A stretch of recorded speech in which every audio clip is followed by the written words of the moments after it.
Once upon a time, a blacksmith was working in his shop, hammering iron. As the sun was setting, a wise sage and his student passed by.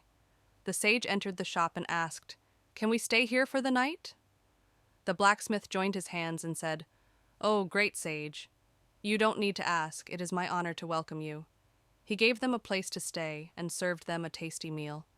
The next morning the sage said, "I am very happy with your kindness. Ask for 3 wishes, and I will grant them." The blacksmith was excited. He thought for a while and said, "Please bless me with a life of 100 years." The sage smiled and said, "Granted. You will live for 100 years. Now tell me your second wish." The blacksmith thought again and said, "I wish that my shop always has work." The sage nodded. "Granted. For 100 years, your shop will always be busy." Then he asked, "What is your third wish?" The blacksmith looked around and pointed to a chair. "Whoever sits on this chair should not be able to get up without my permission." The sage granted this wish too and left. The blacksmith tricks death. The blacksmith's life was happy. He had lots of work and stayed strong and healthy. As years passed, his friends became old or died, but he remained the same. Soon, he was about to turn 100 years old. One day, Yama, the god of death, came to his shop and said, "Your time is up. Come with me." The blacksmith had an idea. He said, "O Lord of Death, please wait a moment. Let me arrange my tools for my sons. Meanwhile, please sit on that chair."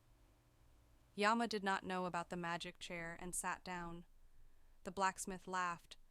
"Now you cannot get up. I will never die." Excited, he went home to celebrate. He caught a rooster for a feast, but when he cut its neck, it came back to life.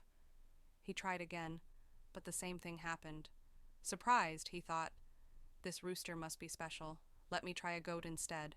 He killed a goat, but it also revived and ran away. The blacksmith was shocked.